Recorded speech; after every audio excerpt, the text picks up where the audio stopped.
Hey there everybody, my name is Jason Gold and I'm back with another episode of Investor React.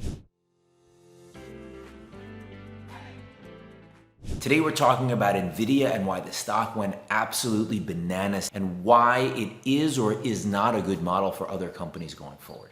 So let's get started. Nvidia reported earnings and the stock went absolutely lunatic today. It added $200 billion of incremental market value to the company's total value. The stock was up about 25% today, and everybody is talking about it. It's all over every news channel. So what is it that really happened, and is it applicable to other companies? Are there things that we can learn from it that you should do or should not do that would be relevant? My answer here is that Nvidia is actually a very unique situation.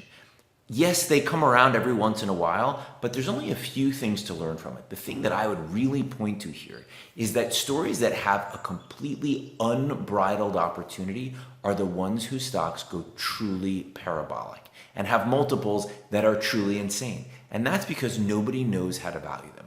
Let's break it apart into a few different pieces. I had a client once. It was a very good stock. It was a software company. They had a very clear market opportunity. They were converting a series of on-prem customers to SaaS customers, and there was a clear uplift of 2 to 3 times. So the market said, well, if you've got this number of customers and we multiply that times the uplift, this is the amount that this company can earn. This is the cash flow, this is the revenue, this is what this company is capable of earning. And they ascribed a very strong multiple to it. But it was a reasonable multiple. It wasn't one of those multiples that makes your head explode and go completely bananas as to what's going on here. Nvidia, on the other hand, has basically said, we have no idea how big this opportunity is. Your guess is as good as mine. They took next quarter's numbers up by 50% and then said, we've secured a whole bunch of capacity for the back half of the year, and even we don't know how big it's going to be. See, this is one of those opportunities where everybody's talking about their opportunity and nobody knows how to size it.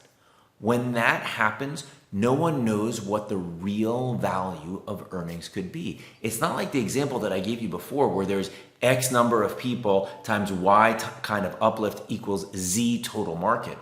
If I told you the market for Nvidia's chips is $1 billion, 10 billion, 100 billion, 500 billion, nobody knows. And that's what makes things go completely insane. On Tuesday, people thought Nvidia was expensive. In fact, there were many people with neutral ratings on the stock. And today the stock added $200 billion of market value. That's real buying from real investors who think the stock is cheap. And that's because nobody knows how big this could be. So why am I telling you this? Why am I bringing this home? It's because Nvidia is a once in a decade kind of situation. Sure, they may come along every once in a while, even more frequently in biotech and other places where someone cures cancer and doesn't know quite how big it could be. But even in a situation like that, they're bounded by the number of human beings on the planet that have the disease. So truly this is unique. Nobody knows how big AI could be, and that's what gets the stock to go completely haywire. And so I don't think there's too many learnings that companies can take from this to say, well, what can I do to my earnings script to make it sound just like Nvidia so I can get the multiple that they do? This is a very unique situation. When investors can't even fathom how big something could be, that's when they ascribe these bananas multiples, because one person's estimate of earnings is completely different from another. So that's really it. I wanted to make sure that we tackled today's news, really brought it home as to what people can do from an IR perspective and what they really shouldn't be doing. Shooting for the stars is always good, but having very rational and reasonable expectations is much more important. So that's it for today. Thank you for tuning in to today's episode of Investor React. My name is Jason Golden. I look forward to seeing you here again next time.